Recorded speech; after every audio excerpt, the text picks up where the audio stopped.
Obfuscation is the process of hiding or masking meaningful information. In binaries, obfuscation makes it harder to understand the program. Here is how a typical binary would look like. As you notice, you still see few meaningful words which can be used to construct the functions of a malware. But when the same binary is obfuscated, it would look something like this. And we now notice it is impossible to understand what has been written. Why do malware authors want to obfuscate their malware file? The main purpose is to make the detection and analysis of the malware difficult. Obfuscation also delays the process of malware analysis, thereby giving the malware author more time to do the damage or spread it to more machines before being stopped. Sometimes the whole of the file will be obfuscated, and in some cases only a part of the file like .text section can be obfuscated. There are different methods used by attackers to obfuscate the malware. Few of them are discussed here. First method is packers. Packer is a software used to compress the binary file. The file unpacks itself when a program is executed. One should understand that packers were not developed for malicious purpose. They were used to make a executable file size smaller. Packers are used by malware authors to avoid detection and delay the analysis. Packers are also called as runtime packers or self-extracting archives.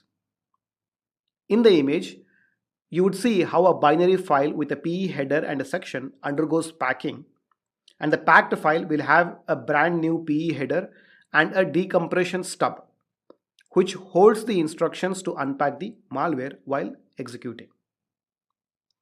Few of the popular packers include UPX, stands for Ultimate Packer for Executables, EXE Stealth, PE Spin, Obsidian, and etc.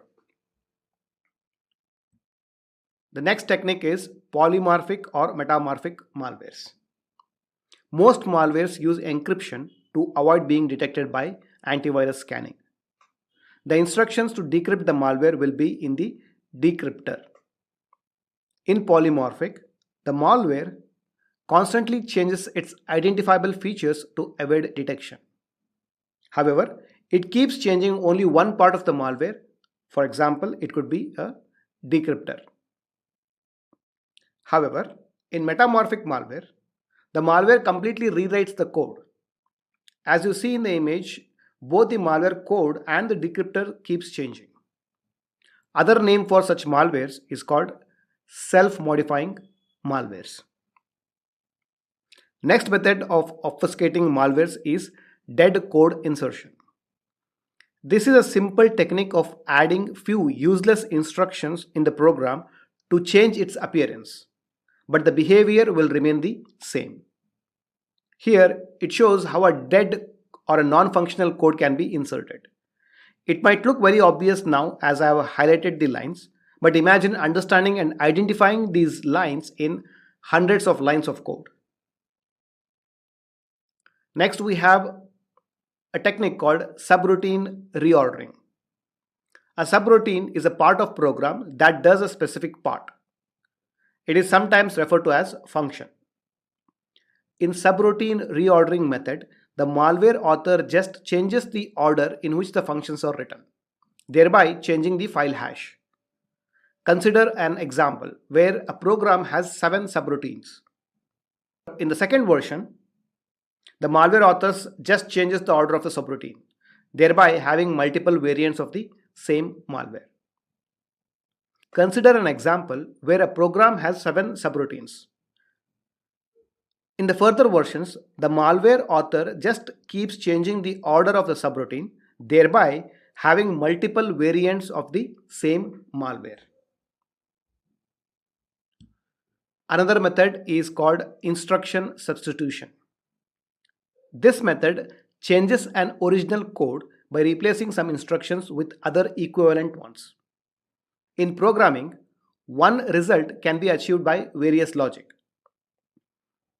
In the instruction substitution method, the malware author achieves the same malicious task by changing the logic of the code, thereby changing the file hash.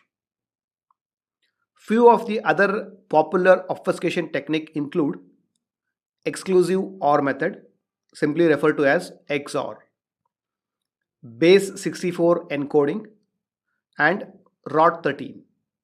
It stands for rotate by 13.